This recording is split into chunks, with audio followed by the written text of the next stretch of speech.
আসসালামু আলাইকুম রহমতুল্লাহি ওবরাকাতু। হাদিস থেকে খুবই গুরুত্বপূর্ণ একটি দোয়া নিয়ে আলোচনা করব।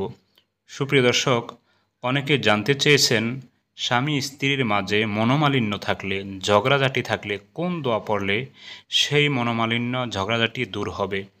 আবার অনেকে জানতে চেয়েছেন ভাই বোন অথবা বাবা ছেলে অথবা পাড়া প্রতিবেশী অথবা আত্মীয় স্বজনের মাঝে পরস্পর ঝগড়াঝাটি থাকলে, অশান্তি থাকলে কোন দোয়া পাঠ করলে শান্তি আসবে, ঝগড়াঝাটি দূর হবে।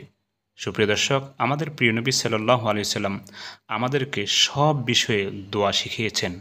আমরা না জানার কারণে আমল করতে পারি না। তো সুপ্রিয় দর্শক, আজকে যে দোয়াটি বর্ণনা করব, এই দোয়াটির বিষয়ে হযরত আব্দুল্লাহ ইবনে মাসউদ রাদিয়াল্লাহু আনহু বলেন, রাসূলুল্লাহ সাল্লাল্লাহু আলাইহি সাল্লাম আমাদেরকে এই দোয়াটি শিক্ষা দিতেন। যেরূপ শিক্ষা দিতেন আমাদেরকে তাশাহুদ, অর্থাৎ খুব গুরুত্ব সহকারে দোয়াটি আমাদেরকে শিক্ষা দিতেন।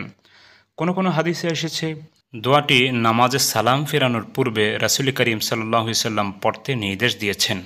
সুপ্রিয় দর্শক, যে কোনো নামাজে সালাম ফেরানোর পূর্বে বেশি বেশি করে দোয়াটি পাঠ করবেন, অন্য সময়ও পাঠ করা যাবে।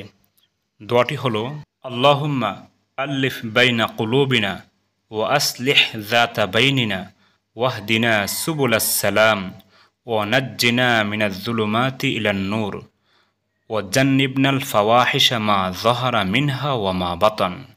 আমি আবার বলছি, আল্লাহুম্মা আল্লিফ বাইনা কুলুবিনা ওয়া আসলিহ যাতা বাইনিনা ওয়াহদিনা সুবুলাস সালাম ওয়া নাজ্জিনা মিনাজ যুলুমাতি ইলান নূর ওয়া জান্নিবনাল ফাওয়াহিশা মা যাহারা মিনহা ওয়া মা বাতান।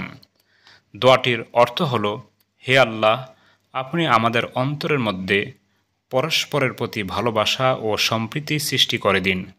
আপনি আমাদের মধ্যে সুসম্পর্ক ও সৌহার্দ্য প্রদান করুন।